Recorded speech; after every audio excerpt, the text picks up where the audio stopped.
Welcome to the Short Funk Podcast. I'm Tom Barbalet. Today a little behind the scenes. I woke up this morning and I thought, why don't I record a few short funks? Well, that was a really big mistake, let me tell you. Having recorded 3 piecemeal short funks, I was able to record maybe 2 reasonable short funks, but unfortunately my vocabulary first thing in the morning isn't quite as eloquent as it is in the evening. Even late in the evening, having done lots of work, I still am able to fit sentences together which I just couldn't do this morning. So I'm not going to release these abominations on the short funk listenership, no. I'm going to record fresh ones on exactly the same topics and explore some other topics as well. I wanted to start off with listener Mike King's questions associated with Agrarian Utopias and aging cyberhippies. You try to say that early in the morning and see what comes out. I want to combine these two things together. I'll tell you why. Agrarian Utopias have existed pretty well since hunter-gatherers stopped being hunter-gatherers and there was still a group that wanted to go back to the gathering part of that, or at least the farming and gathering. And if you read about this, and I did in my early teens, there have been examples of agrarian utopias that have split away from normal society, dating back into, well, prehistory even. But through early history and, in the 13th century, there were movements associated with moving back to agrarian utopias. And I guess when you think of the 13th century, you think they were pretty well agrarian utopias as it was. But the kibbutz mentality, group of maybe, between 20 and 60 people living off a piece of land, communing together, this thing isn't going anywhere anytime soon. In terms of, it's not going away. But in terms of me participating in an agrarian utopia, I'd like to. Just don't have the time currently. And it's the kind of thing where the agrarian utopias or communes that are sold in the US currently are quite literally sold in the US. It costs between $60,000 to $100,000 to join many of the communes that are currently on offer. And my perspective is, not right now, thank you very much.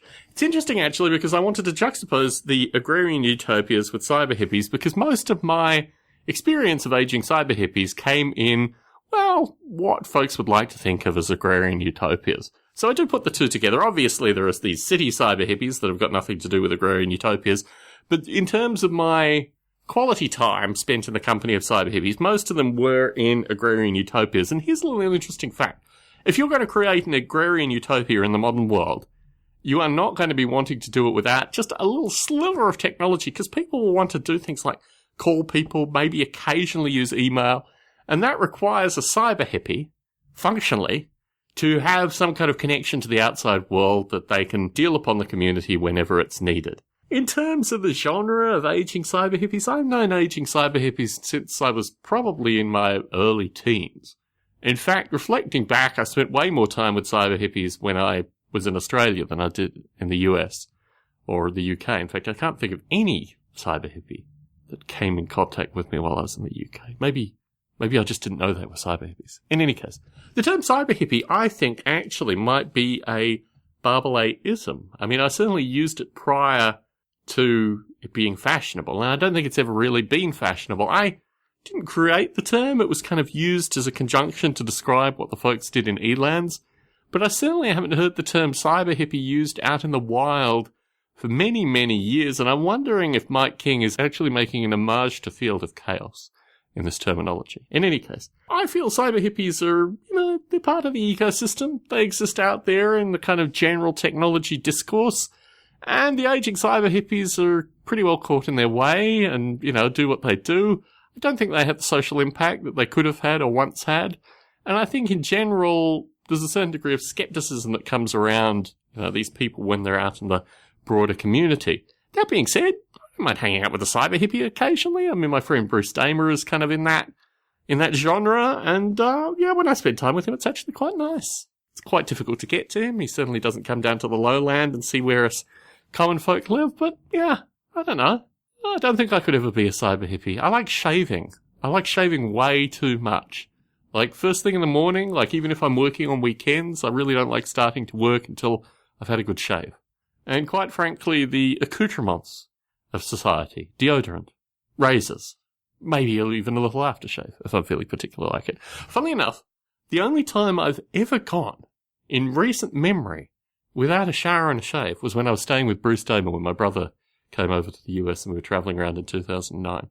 Can't think of any other time where it hasn't happened. So yes, personally, not a cyber hippie. Like the company of cyber hippies on occasion.